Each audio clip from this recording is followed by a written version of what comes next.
right, what's up, everybody? Thanks for listening to the Whatcast. Big news, June 25th came and went. And if you have no idea what the fuck that report said, if you can find it, don't worry. We're going to help you out. We're going to go over it in complete detail. Mike's going to retell it to us in English. And then, of course, maybe. And then he's going to rant. So fear not if you don't know what the DIA, the NRO, or the NGA is.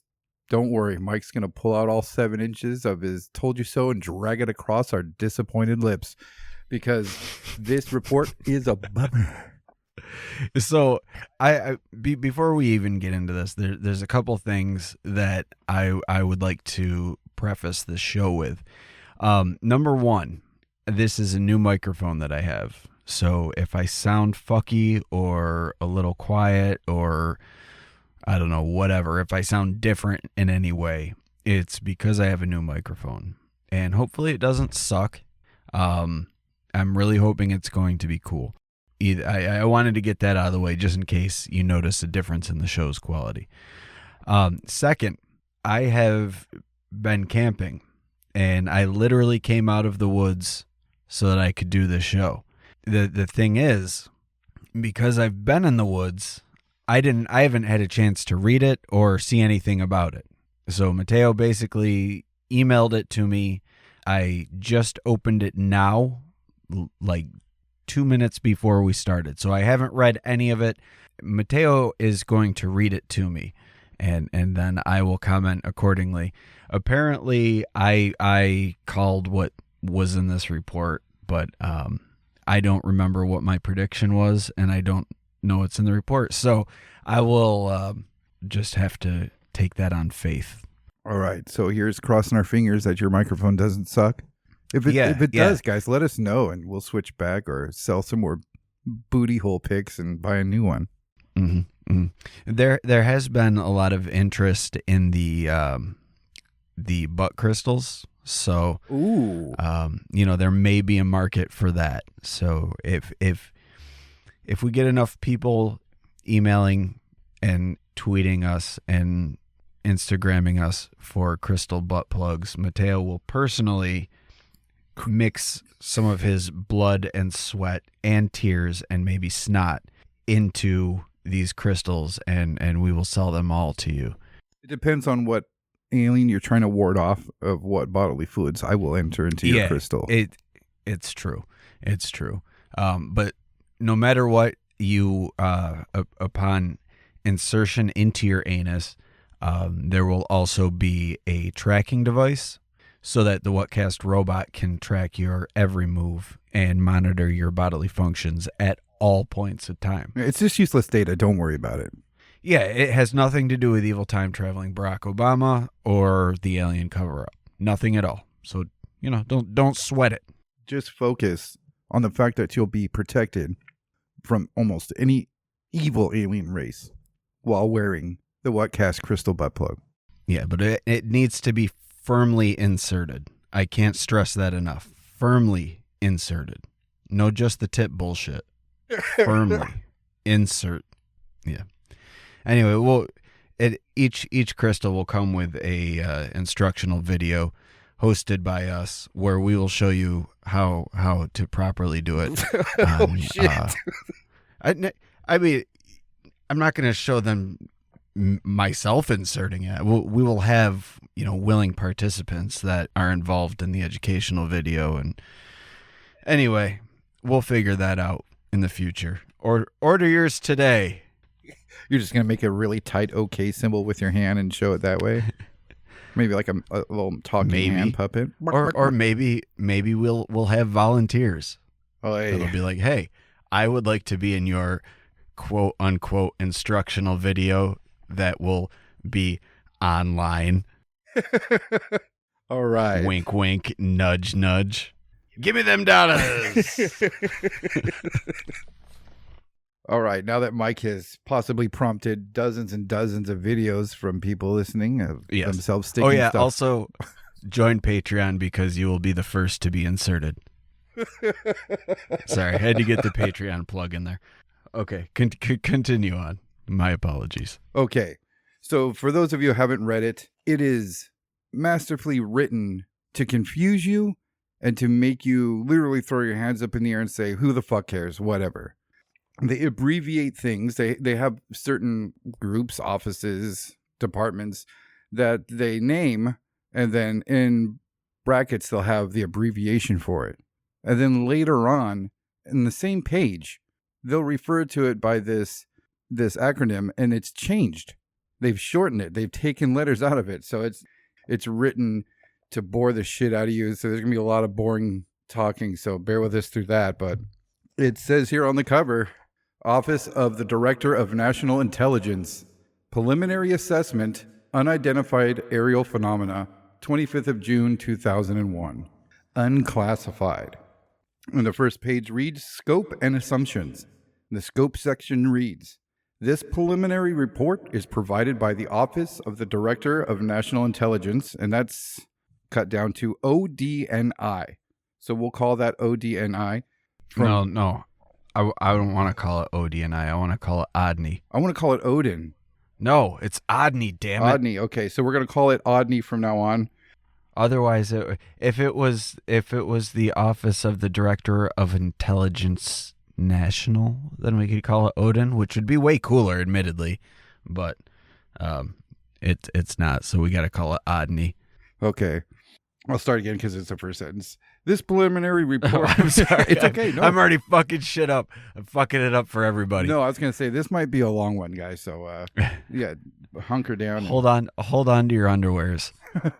All right. This preliminary report is provided by the Office of the Director of National Intelligence in response to the provision in Senate Report 116-233 accompanying the Intelligence Authorization Act, IAA, for fiscal year 2021, that the DNI, in consultation with the Secretary of Defense, is to submit an intelligence assessment of the threat posed by unidentified aerial phenomenon, UAP, and the progress of the Department of Defense Unidentified Aerial Phenomenon Task Force has made in understanding this threat.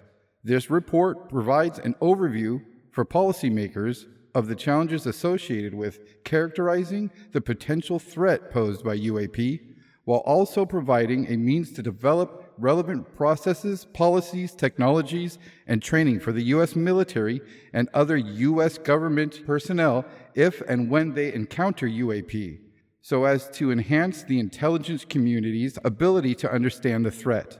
The director is the accountable official for ensuring the timely collection and consolidation of data on UAP. The data set described in this report is currently limited primarily to U.S. government reporting of incidents occurring from November 2004 to March 2021.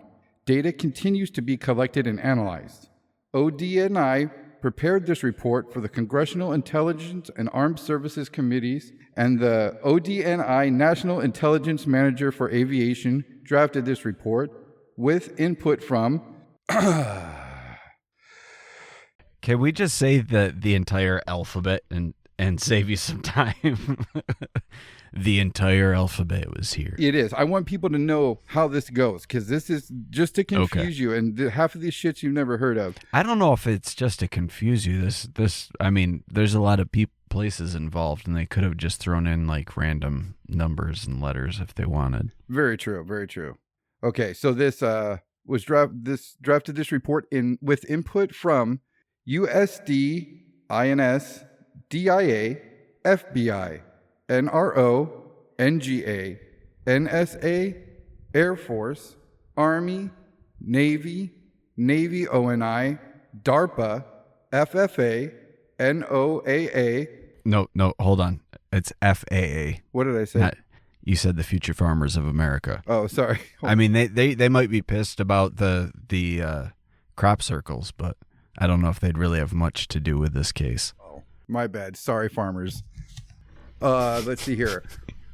NOAA, NGA, ODNI/NIM Engineering and Disruptive Technology, ODNI/National Counterintelligence and Security Center, and ODNI/National Intelligence Council.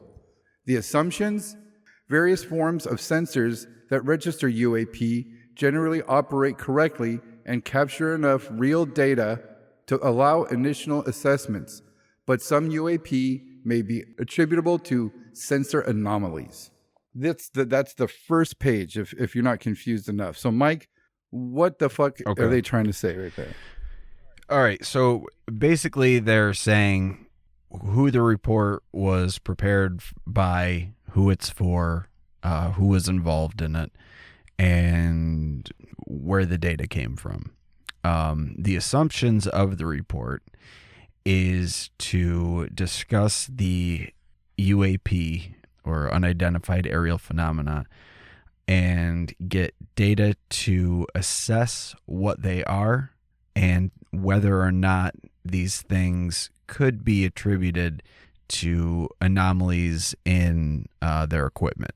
So whether it be radar equipment or night vision equipment, or I don't even know, I think it's a laser guided thing, whatever they use to track when they're recording, just to see if it's some sort of issue with equipment or something specific that's reacting with the equipment to create these anomalies.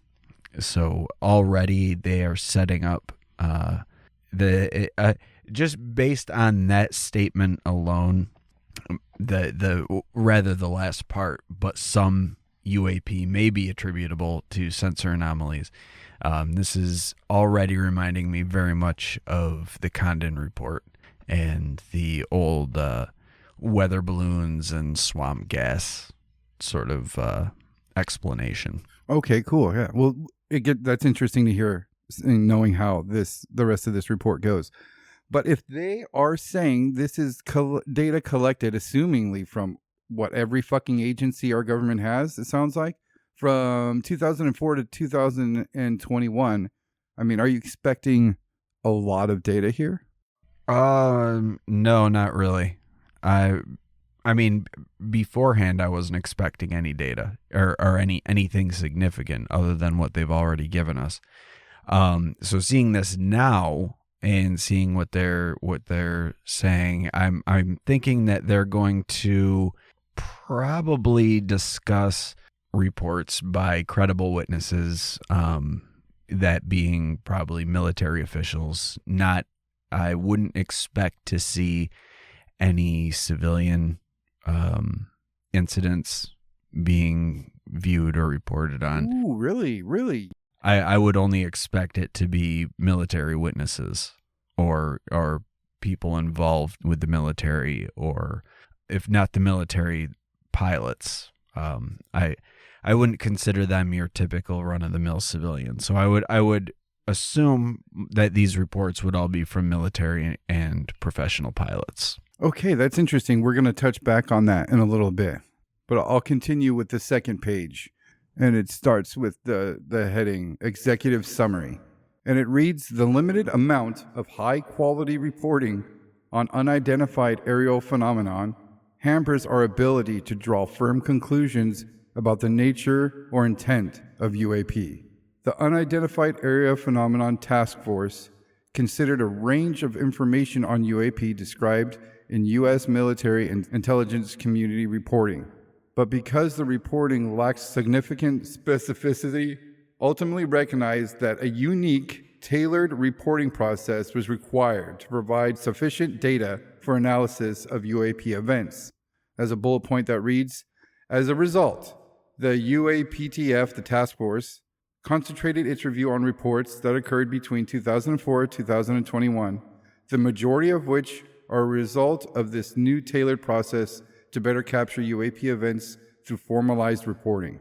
The second bullet point reads, most of the UAP reported probably do represent physical objects, given that a majority of UAP were registered across multiple sensors to include radar, infrared, electro-optical, weapon seekers, and visual observation.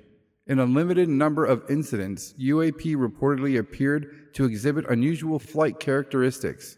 These observations could be the result of sensor errors, spoofing, or observer misperception, and require additional rigorous analysis. There are probably multiple types of UAP requiring different explanations based on the range of appearances and behaviors described in the available reporting. Our analysis of the data supports the construct that if and when individual UAP incidents are resolved, they will fall into one of 5 potential explanatory categories: airborne clutter, natural atmospheric phenomenon, USG or U.S. industry developmental programs, foreign adversary systems, and a catch-all other bin. UAP clearly pose a safety of flight issue and may pose a challenge to U.S. national security. Safety concerns primarily center on aviators contending with an increasingly cluttered air domain. UAP would also represent a national security challenge if they are foreign adversary collection platforms or provide evidence a potential adversary has developed either a breakthrough or disruptive technology. Consistent consolidation of reports from across the federal government, standardized reporting, increased collection and analysis, and a streamlined process for screening all such reports against a broad range of relevant USG data will allow for a more sophisticated analysis of UAP that is likely to deepen our understanding. Some of these steps are resource intensive and would require additional investment. Okay. So what we're seeing here, I think they're explaining how they collected the data. And they were using data, or I should say evidence, that's backed up by a number of different devices.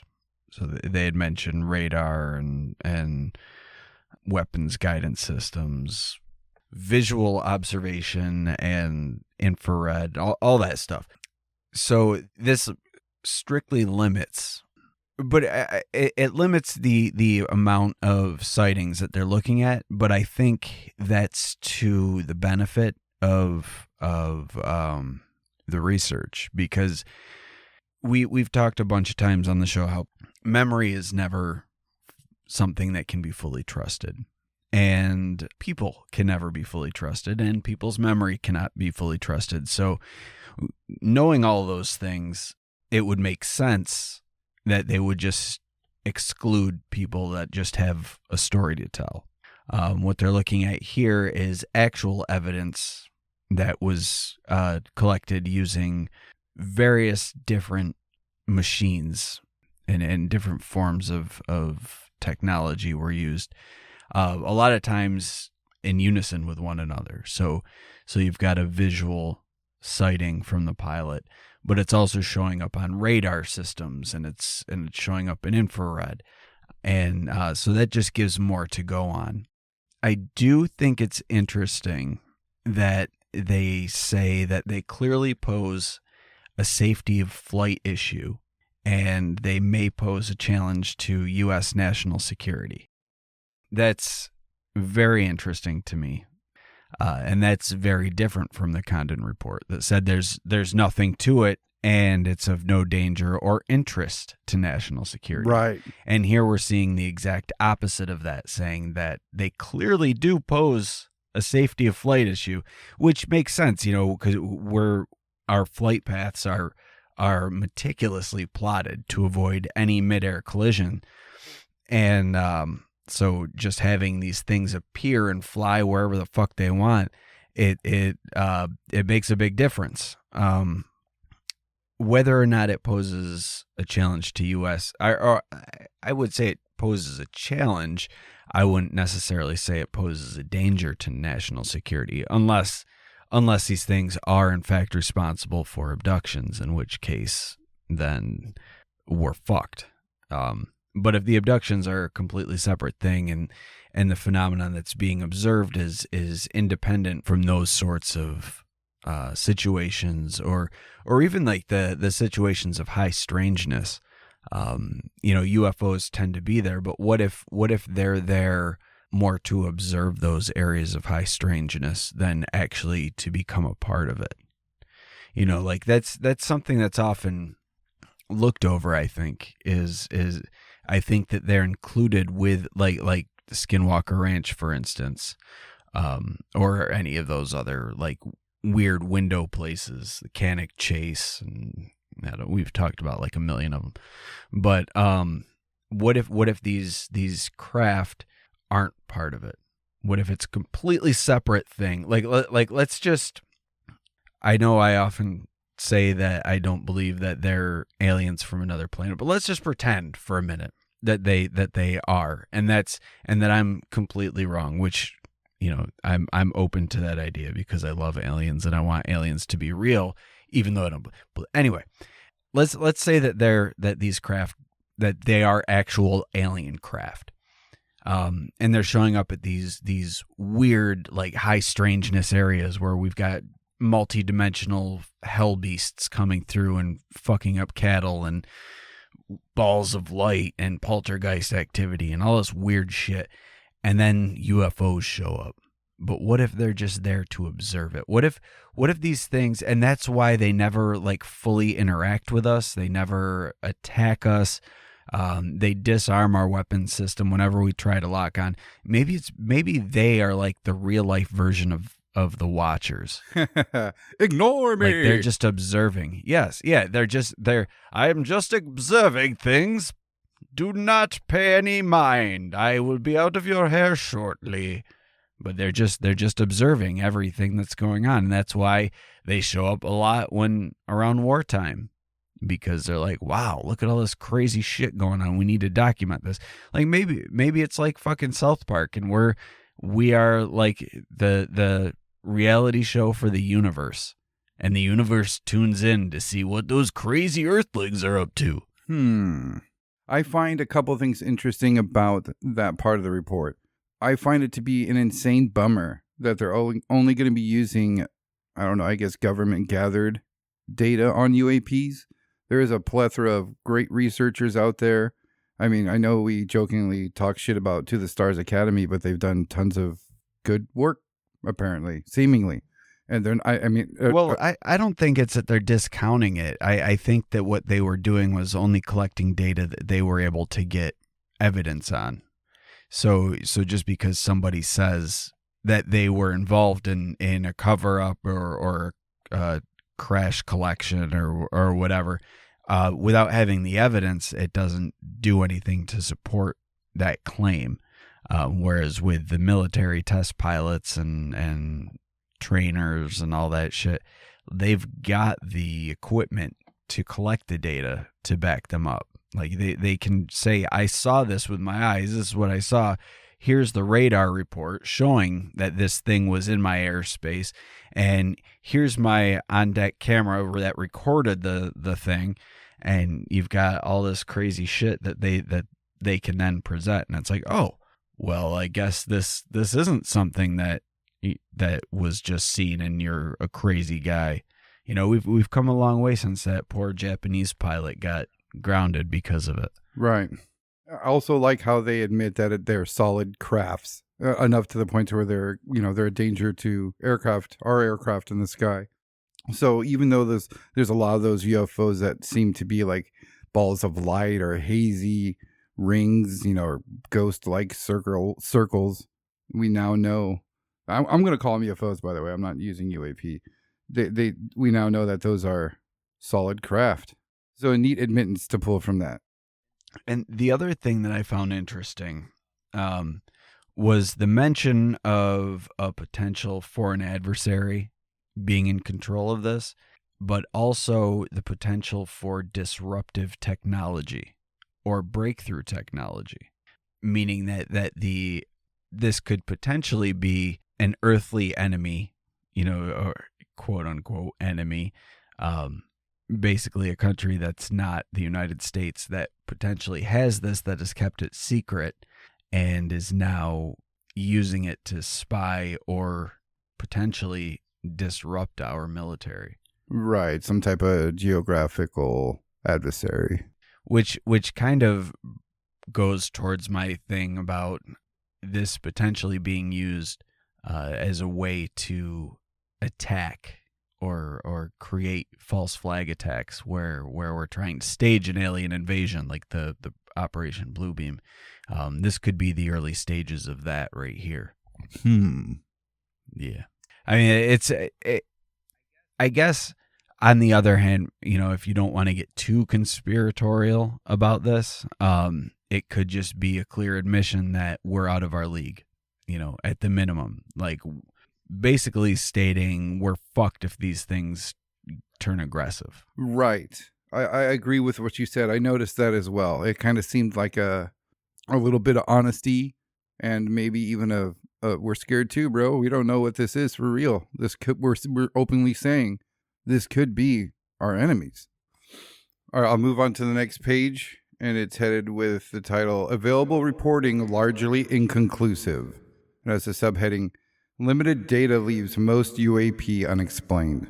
Here we go. Here we go. Limited data and inconsistency in reporting are key challenges to evaluating UAP. No standardized reporting mechanism existed until the Navy established one in March 2019. The Air Force subsequently adopted that mechanism in November 2020, but it remains limited to USG reporting. The UAPTF regularly heard anecdotally during its research about other observations that occurred but which were never captured in formal or informal reporting by those observers. After carefully considering this information, the UAPTF focused on reports that involved UAP largely witnessed firsthand by military aviators and what were collected from systems we considered to be reliable. These reports describe incidents that occurred between 2004 and 2021, with the majority coming in the last 2 years as the new reporting mechanism became better known to the military aviation community. We are able to identify one reported UAP with high confidence. In that case, we identified the object as a large deflating balloon. The others remain unexplained.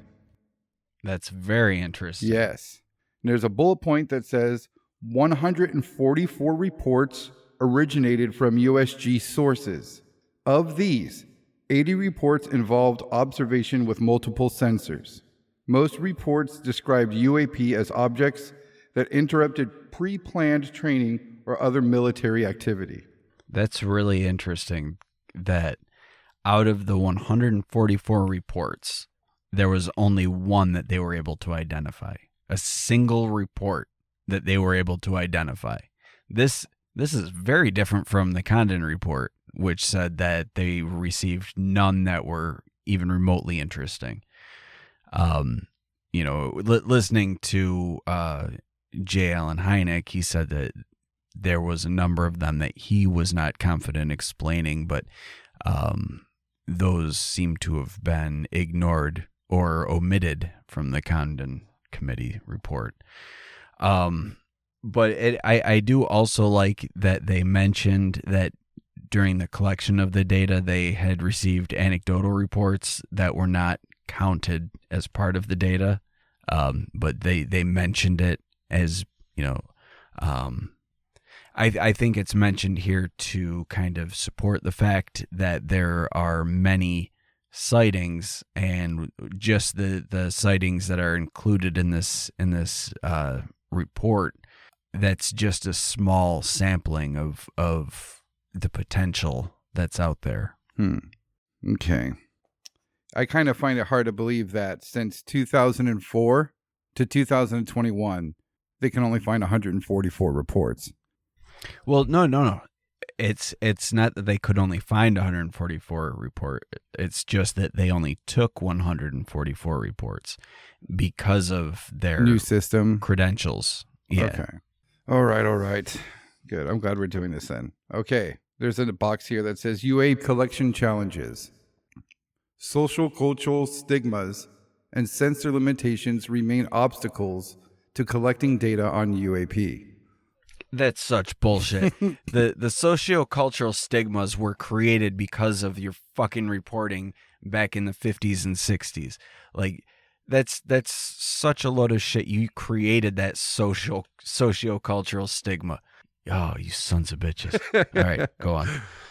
Although some technical challenges, such as how to appropriately filter out radar clutter to ensure safety of flight for military and civilian aircraft, are long-standing in the aviation community.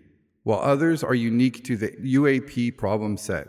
Narratives from aviators in the operational community and analysis from the military and IC describe disparagement associated with observing UAP, reporting it, or attempting to discuss it with colleagues, which is a bummer to hear. Although the effects of these stigmas have lessened as senior members of the scientific, policy, military, and intelligence communities engage on the topic seriously in public, reputational risk may keep many observers silent, complicating scientific pursuit of the topic. Again, that's a problem that they fucking created. Like, they discredit the government agencies discredit the pilot sightings. They ignore the sightings of people. They joke about mass sightings.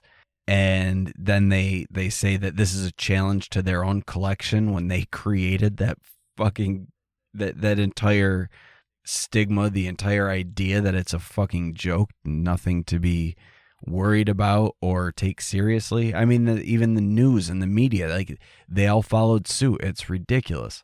Collection challenges suck on my balls.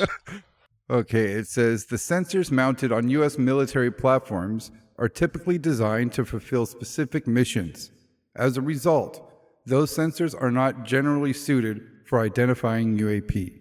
Sensor vantage points and the numbers of sensors concurrently observing an object play substantial roles in distinguishing UAP from known objects and determining whether a UAP demonstrates breakthrough aerospace capabilities. Optical sensors have the benefit of providing some insight into relative size, shape, and structure. Radio frequency sensors provide more accurate velocity and range information. So as not to disappoint the ladies, we're going to have Mike finish the rest of this report because I had no idea that the ladies were requesting my voice. Just assume it. Feel good about yourself. Okay, all right. I'll from now on I will just assume that the ladies want to hear me read unclassified government documents. So this one's for you, ladies. Yeah, you gotta read it like that, and I'll put in some sexy time music. Hey, no, I will not be reading it like that. I will be reading it in a normal, very professional manner, so as to use this on a future resume somewhere in time. All right, so we're now on page 5 of this document. It starts with, but some potential patterns do emerge. Although there was a wide variability in the reports, and the data set is currently too limited to allow for detailed trend or pattern analysis, there was some clustering of UAP observations regarding shape, size, and particularly propulsion. UAP sightings also tended to cluster around U.S. training and testing grounds, but we assess that this may result from a collection bias as a result of focused attention, greater numbers of latest generation sensors operating in those areas, unit expectations, and guidance to report anomalies. So that is interesting, but they're right that they do point out that bias because that's where all the equipment would be to record these things. But like I mentioned earlier, we have seen a history of UFO activity in and around military activity. It started in World War II, and we had plenty of sightings in the Vietnam War, and in the 60s we had the flyovers of nuclear bases and the shutdown of the missile systems, and so we do see that. But because the data is only being collected from people that are in these sorts of situations, it does create a collection bias. So they do acknowledge that. All right, so the next section says, and a handful of UAP appear to demonstrate advanced technology. And this is where it gets interesting. It's weird because it, as you'll see in a minute, in only 18 incidents that was described in 21 reports. And if you remember previously, we said that there were 144 reports. So only in 21 did they seem to demonstrate any sort of advanced technology. So in 18 incidents that were described in 21 reports, observers reported unusual UAP movement patterns or flight characteristics. Some UAP appeared to remain stationary in winds aloft, move against the wind, maneuver abruptly, or move at considerable speed without discernible means of propulsion. In a small number of cases, military aircraft systems processed radio frequency energy associated with UAP sightings. The UAP task force holds a small amount of data that appear to show UAP demonstrating acceleration or degree of signature management. Additional rigorous analysis are necessary by multiple teams or groups of technical experts to determine the nature and validity of these data. We are conducting further analysis to determine if breakthrough technologies were demonstrated. So that's they do mention that they seem to appear stationary in wind, which would indicate hovering. It would be it's clearly not a balloon, and it's not something that's flying because it's just sitting there stationary when the winds are blowing. So that's fucked up instantly. You know, you can't say that that's a cloud. You can't say that it's a balloon. You can't blame it on any of that shit because the wind is blowing and it's just sitting there like, fuck you, wind, I'm gonna just chill. And we've seen that in multiple videos, predating the TikTok video. Tic-tac. I always say TikTok. The Tic-tac video. With this thing with UFOs just flying and taking incredible turns, like turns that would kill a human if we were to travel at that speed and make that sort of maneuver. But we've seen that with plenty of UFO videos over the years. But they're acknowledging that in 21 reports, 18 incidents overall, that these things just defied any laws I shouldn't say laws, but defied any sort of technological maneuverability that our current vehicles and aircraft have. You know, if we were to put a helicopter in strong winds, the helicopter could hover, but it wouldn't be still. You know, like it would be bobbing and moving around, and it would still be subject to the wind. Right. But these things are able to just sit still in the wind. Like the wind doesn't bother them. This next part sounds pretty interesting. It's headed UAP probably lack a single explanation, which is something that I've been saying all along. I suspect that their ideas behind it are going to be different than mine, but let's dive in, shall we? The UAP documented in this limited data set demonstrate an array of aerial behaviors, reinforcing the possibility there are multiple types of UAP requiring different explanations. Our analysis of the data supports the construct that if and when individual UAP sightings are resolved, they will fall into one of 5 potential explanatory categories: airborne clutter, natural atmospheric phenomena, USG or industry developmental programs, foreign adversary systems, and a catch-all other bin, with the exception of the one instance where we determined with high confidence that the reported UAP was airborne clutter, specifically a deflating balloon. We currently lack sufficient information in our data set to attribute incidents to specific explanations. And then they provide some definitions. So they define airborne clutter as objects that include birds, balloons, recreational unmanned aerial vehicles, or UAVs, airborne debris like plastic bags that muddle a scene and affect an operator's ability to identify true targets, such as enemy aircraft. They define natural atmospheric phenomenon as natural atmospheric phenomena includes ice crystals, moisture, thermal fluctuations that may register on some infrared and radar systems. The USG or industrial development programs Their definition is some UAP observations could be attributable to developments and classified programs by U.S. entities. We are unable to confirm, however, that these systems accounted for any of the UAP reports collected. Which that's pretty interesting, because if it's U.S. government or a developmental program that's being conducted by some industrial company or corporation, you would think that the members of military would be aware of these, or that somebody who's involved would be like, no, we can discount those sightings because they are X, Y, and Z. You know, just say that they're classified and leave it at that. We know what this is. It's classified. Boom, done. Close the books on that. So it's weird that they're saying that the systems, they were unable to confirm with the government or industry developmental programs that these were not, in fact, the UAPs that were being observed. So that's kind of weird. Then they talk about the foreign adversary systems, and they say some UAP may be technologies deployed by China, Russia, another nation, or a non-governmental entity.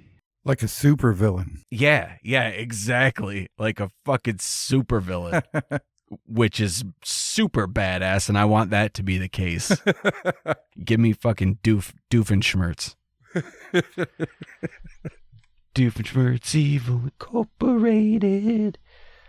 Oh man, I would love that. Just some fucking the world's first supervillain. Well, I guess you could consider Hitler or Genghis Khan, but they didn't have superpowers or super technology. They just were able to convince people to do horrible shit. But if you have UFOs, you are 100% a supervillain at that point. Right, if you have evil intentions. Speaking of which, if I could go off on a brief tangent about supervillains, did you see the fucking Green Goblin dude in New York City? No, what are you talking about? He's riding a fucking a quadcopter. What? Like through the fucking through the streets of New York, flying on a quadcopter. Like, when are we gonna start seeing pumpkin bombs raining down on people? Oh my god. Yeah, dude. Supervillains are among us now. And then there's all those reports in California, the fucking jetpack guy. Right. It's the like Mach 1, right? Yeah.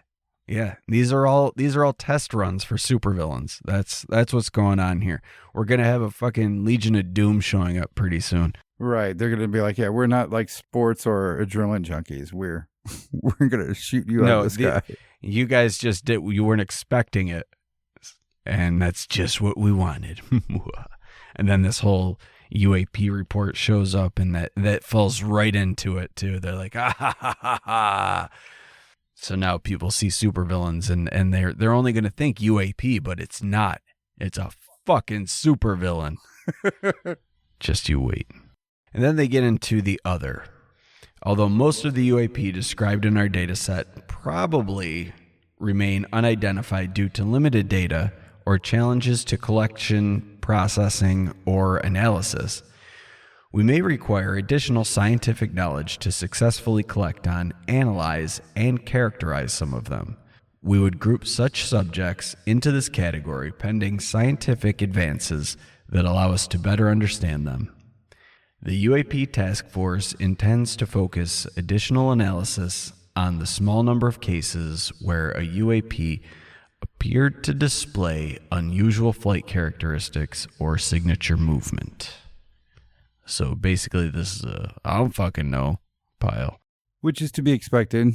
Yeah. I mean, you're dealing with the first thing is unknown. So I would imagine the fucked if I know file is pretty big. Yeah. But then we move on to the whether or not this is a threat. So the next section is headed by the title UAP Threaten Flight Safety and Possibly National Security, which was, like we said above in, a page or two ago. UAP pose a hazard to safety of flight and could pose a broader danger if some instances represent sophisticated collection against U.S. military activities by a foreign government or demonstrate a breakthrough aerospace technology by a potential adversary or supervillain. I added the supervillain part. It's not in there, but it should be. Like, just picture like an official government document and then someone scrawled in Sharpie or supervillain. Ongoing airspace concerns. When aviators encounter safety hazards, they are required to report these concerns. Depending on the location, volume, and behavior of hazards during incursions on ranges, pilots may cease their tests and/or training and land their aircraft, which has a deterrent effect on reporting. Bullet point. The UAP Task Force has 11 reports of documented instances in which pilots reported near misses with a UAP. Damn. Yeah, that's pretty interesting. I wish they would release the reports. Like, I want to see the reports. You know, see what happened. I want to hear the story. Yeah, I want to definitely hear that pilot be like, dude, that thing was fucking boom. Yeah, exactly. Like, what was it that just? I mean, we've heard plenty of stories of near misses, but I want to hear what these ones were specifically that met all the criteria for reporting. Right. You know, like that's the story I want to hear. They then get into potential national security challenges. We currently lack data to indicate that any UAP are part of a foreign collection program or indicative of a major technological advancement by a potential adversary. We continue to monitor for evidence of such programs given the counterintelligence challenge they would pose, particularly as some UAP have been detected near military facilities or by aircraft carrying the U.S. government's most advanced sensor systems. So this is just the potential is there for bad guys to have cooler toys than we do. Explaining UAP will require analytic collection and resource investment. Standardize the reporting, consolidate the data, and deepen the analysis. In line with the provisions of the Senate Report 116-233 accompanying the IAA for fiscal year 2021, the UAP Task Force's long-term goal is to widen the scope of its work to include additional UAP events documented by a broader swath of U.S. government personnel and technological systems in its analysis. As the dataset increases, the UAP Task Force's ability to employ data analytics to direct trends will also improve. The initial focus will be to employ artificial intelligence machine learning algorithms to cluster and recognize similarities and patterns and features of the data points. As the database accumulates information from known aerial objects such as weather balloons, high altitude or superpressure balloons, and wildlife, machine learning can add efficiency by pre-assessing UAP reports to see if those records match similar events already in the database. Bullet point. The UAP Task Force has begun to develop an intra-agency analytical and processing workflows to ensure both collection and analysis will be well-informed and coordinated. That's pretty cool. Yeah, I liked seeing that. They're pointing out that to get proper information, it's gonna take resources, and it should be funneled to this area, and they're gonna take those reports seriously. And the fact that they're setting up a reporting system that works between all government agencies. So you could have the FAA reporting stuff, and you could have a Navy pilot or an Air Force pilot reporting stuff. And then they can compare them through this database and see what similarities there are. Like, are commercial pilots seeing a different sort of craft than military pilots are? You know, and then we can start to see, like, if they're seeing different craft, if we see this craft, that represents something having to do with our military. But if we see this craft, that seems to have something to do with curiosity about our flight plans or something. I don't fucking know. it is interesting that it's being set up across all departments, or I shouldn't say all, but across multiple departments in the United States government. It is unfortunate that they did say they're only going to be including U.S. government personnel and the systems, but they did say they'll be looking to get a broader range of reports. So, while it might not be collecting from civilians, we're still going to be getting reports from people that are not just in the military. We would be getting reports that airline pilots would be reporting to the FAA, because we know that the FAA is involved in this. But it's interesting to note that the FBI is also involved in this, along with the NSA. And the NSA is the biggest fucking spy network in the world, really, if you want to get down to it. They're spying on us all goddamn day. Every single one of us. Every one of you that downloaded this, they know you downloaded this. There's a file on it somewhere. They know your interests. They're listening. I mean, I'm using Skype to talk to Mateo right now, and they're listening to me right now.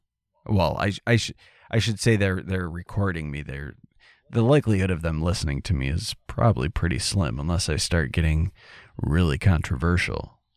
Well, I mean, if I start talking about putting things in the water to make the frogs gay and that sort of shenanigans, then maybe I'll get them to actually listen to the Whatcast. That's my goal, man. I want the government to listen to our show. I'm sure they have.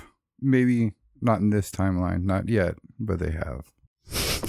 At some timeline, somewhere, they're listening.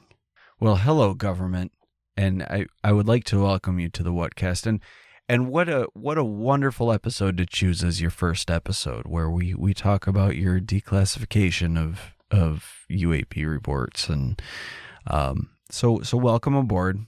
I hope that you listen to the back catalog, and I hope you get a kick out of it. And if you would like to come on the show as a guest, please let us know that you are from the government and you listen to the show.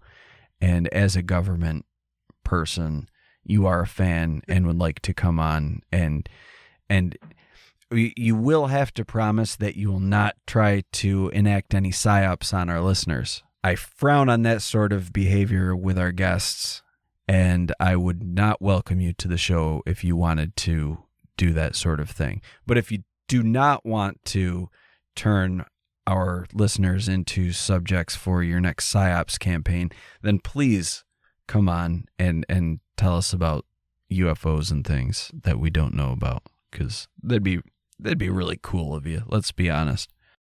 But again, I digress. Fucking government. You're always making me get off my game, man. All right. So now we move to page 7 of this report. The majority of UAP data is from U.S. Navy reporting, but efforts are underway to standardize incident reporting across U.S. military services and other government agencies to ensure all relevant data is captured with respect to particular incidents and any U.S. activities that might be relevant. So, if you hear that, they're saying these UFOs are coming out of the water. The Navy's reporting these mostly. But, well, all those declassified videos are from Navy pilots.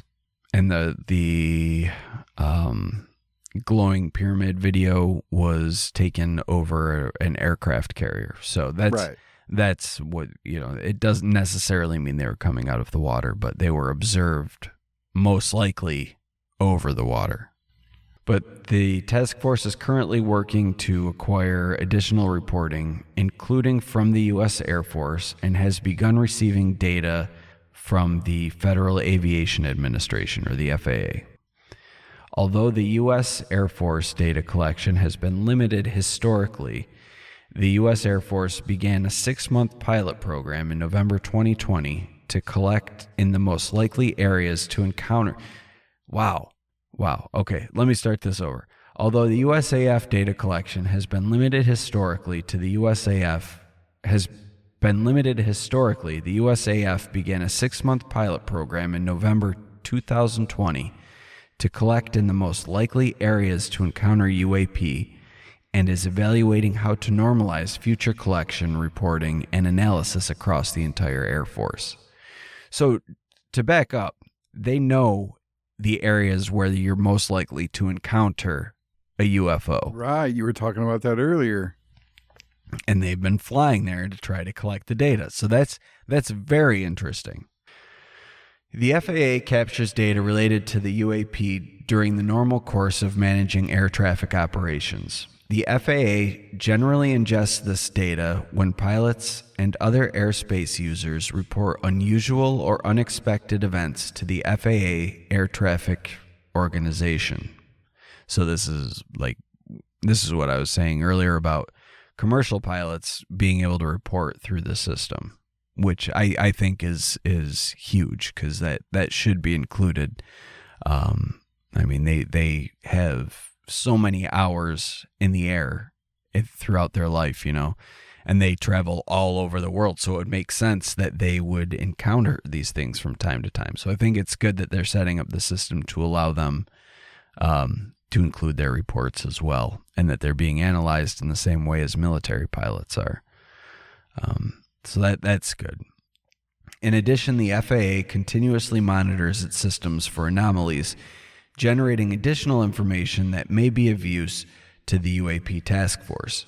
The FAA is able to isolate data of interest to the UAP task force and make it available. The FAA has a robust and effective outreach program that can help the UAP task force reach members of the aviation community to highlight the importance of reporting UAP, or Unidentified Aerial Phenomena.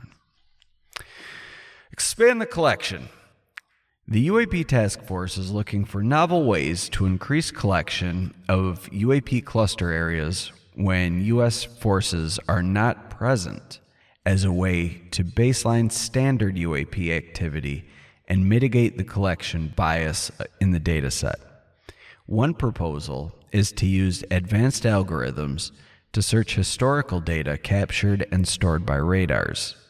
The UAP task force also plans to update its current interagency UAP collection strategy in order to bring to bear relevant collection platforms and methods from the Department of Defense and the IC. They want to increase the investment in research and development. So the task force is indicating that additional funding for research and development could further the future study of the topics laid out in this report. Such systems should be guided by a UAP collection strategy, UAP research and development technological roadmap, and a UAP program plan. So they're saying they need more funding, but they would like to continue and expand upon what they've already done. They then include an appendix, which is a definition of key terms. Basically, it's UAP related, so I'm not even going to go through it, because it's like UAP event, UAP incident, UAP report. It's all pretty self-explanatory. I think they just put it there for clarification. Appendix B is the Senate report accompanying the Intelligence Authorization Act for fiscal year 2021.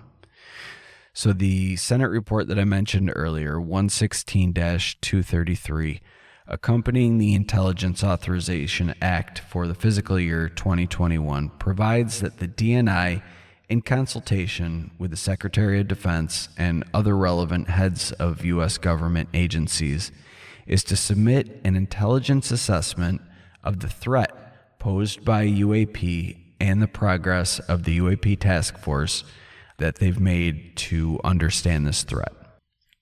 The Senate report specifically requested that the report include a detailed analysis of UAP data and intelligence reporting collected or held by the Office of Naval Intelligence, including data and intelligence reporting held by the UAP task force. 2, a detailed analysis of unidentified phenomenon data collected by geospatial intelligence, signals intelligence, human intelligence, and measurement and signatures intelligence. Number 3, a detailed analysis of data of the Federal Bureau of Investigation, which was derived from investigations of intrusions of UAP over restricted airspace. Number 4, a detailed description of an intra-agency process for ensuring timely data collections and centralized analysis of all UAP reporting for the federal government, regardless of which service or agency required the information. Number 5, identification of an official accountable for the process described in paragraph 4.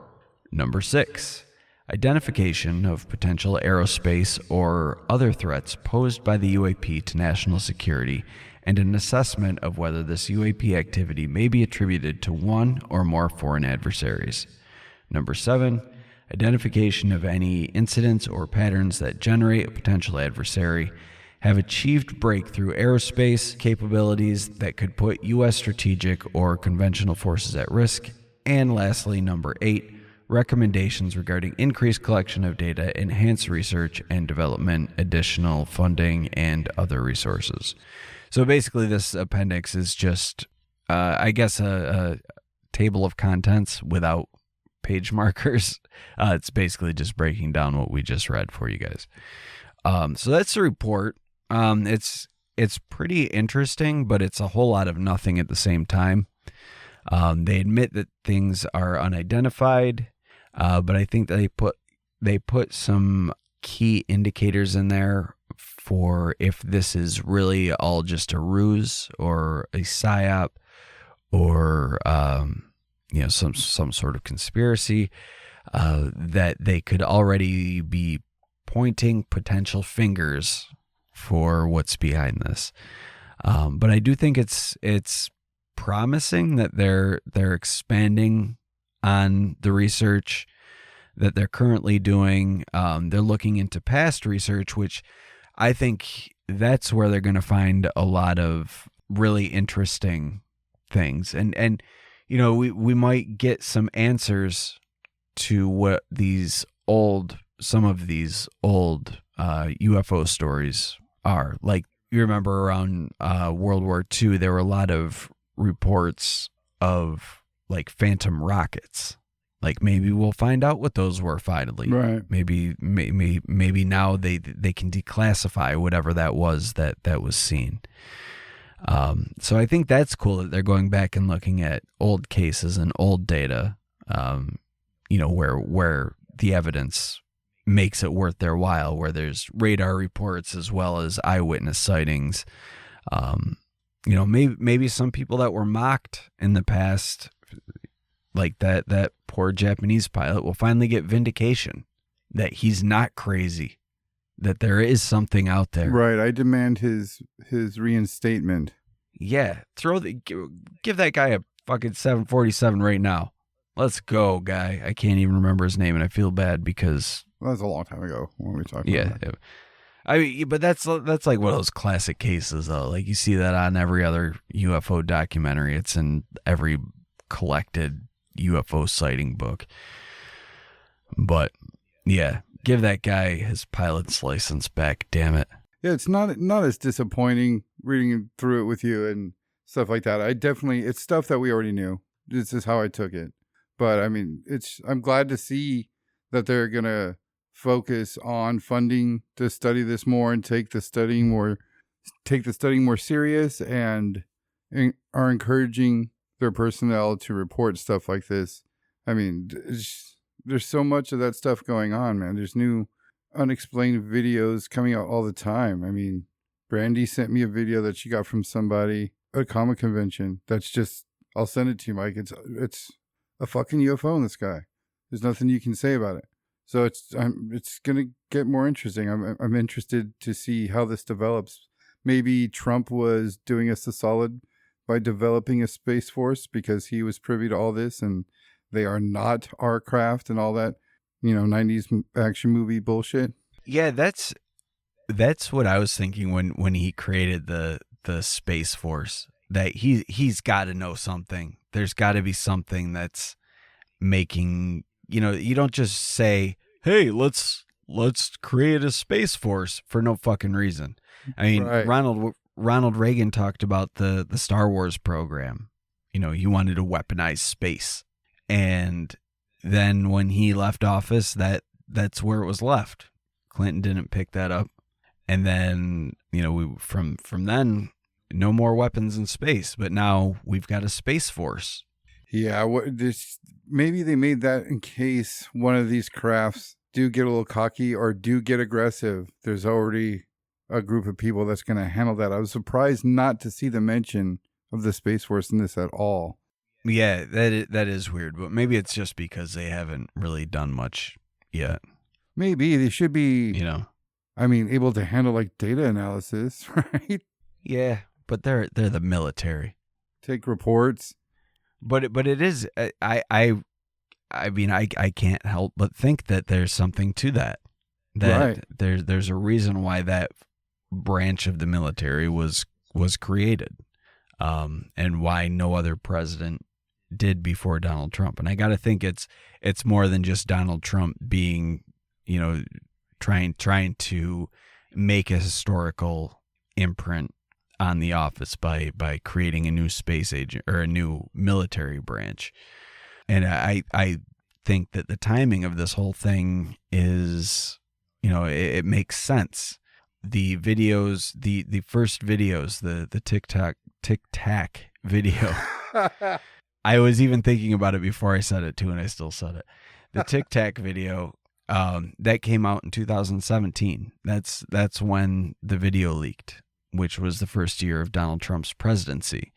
So I gotta wonder if that was released, if maybe they had like the head of the military or the Secretary of Defense or whoever sat down with Trump and was like, listen, here's what's going on. Maybe we should get ahead of this. And he's like, I got the perfect plan. Right. Space Force. I mean, he could have, I'm sure he was. I mean, we laughed when we heard about it. That could have led to some ridicule starting something like that. So maybe not so legacy building like you said. It did lead to a lot of ridicule. Yeah. Like, we still don't know what the fuck the Space Force is. But maybe that, you know, you got to start somewhere. And if you think that there's a potential threat from outer space, it would make sense to start defense against it. Right. So maybe just announcing that this branch of the military is being created was the start of that. And now that we're getting more and more disclosure about the UAP phenomena and the UFOs and the potential for actual physical craft, maybe there will be a need for this in the future. Right.